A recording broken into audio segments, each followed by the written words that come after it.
रामायण के महान घटनाक्रम के बाद पवन पुत्र हनुमान तीनों लोकों में भ्रमण करते रहे, अपने प्रभु श्री राम की सेवा में। उनकी भक्ति की गाथा हर लोक में गूंज रही थी। पर एक दिन एक ऐसी घटना घटी जिसने उन्हें टकरा दिया। स्वयं भगवान विष्णु के दिव्य अस्त्र सुदर्शन चक्र से एक दिन हनुमान द्वारका पहुंचे, अपने प्रिय राम के अवतार श्री कृष्ण से मिलने। श्री कृष्ण की रानियां हनुमान जी की भक्ति से प्रभावित होकर उन्हें परखना चाहती थीं। उन्होंने शरारती अंदाजों में कृष्ण से कहा, प्रभु क्यों ना हनुमान जी को कोई कार्य दें और देखें कि उनकी शक्ति कितनी है। श्री कृष्ण मुस्कुराए। वे भली भांति जानते थे हनुमान जी की शक्ति और भक्ति।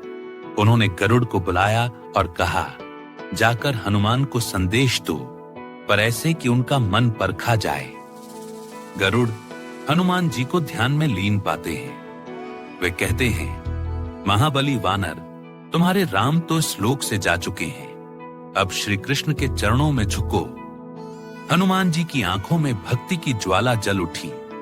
मेरे लिए राम और कृष्ण एक हैं, पर कोई मुझसे राम नाम त्यागने को कहे यह असंभव है। गरुड़ वापस आकर सारी बात बताते हैं। श्री कृष्ण बस मुस्कुरा देते हैं और आदेश देते हैं, सुदर्शन जाओ और हनुमान की परीक्षा लो। सुदर्शन चक्र आकाश में घूमता हुआ निकला। उसकी चमक हजार सूर्यों जैसी थी। सुदर्शन चक्र अपनी राह में आने वाले बादलों को चीरता, महासागरों को पार करता, पर्वतों को काटता चला गया। कुछ भी उसकी गति को रोक नहीं पा रहा था। उसका लक्ष्य था हनुमान। हनुमान जी ने आंखें बंद की, होठों से निकला, जय श्री राम, जय श्री राम। अद्भुत! सुदर्शन चक्र हवा में ही रुक गया, कांपने लगा, मानो उसकी दिव्य शक्ति हनुमान की अटूट भक्ति के सामने नतमस्तक हो गई हो।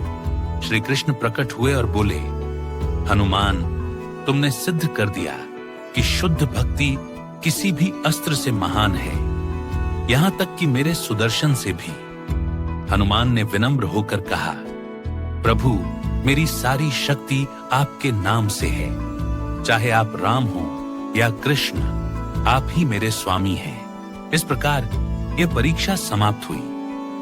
सुदर्शन चक्र अब हनुमान के प्रति और भी सम्मान से भर गया और यह संदेश अमर हो गया। सच्ची भक्ति, प्रेम और विश्वास से जन्मी शक्ति है, जो ब्रह्मांड की सबसे प्रचंड शक्तियों को भी रोक सकती है। Like, share and subscribe to Mythoverse, where ancient wisdom meets modern life.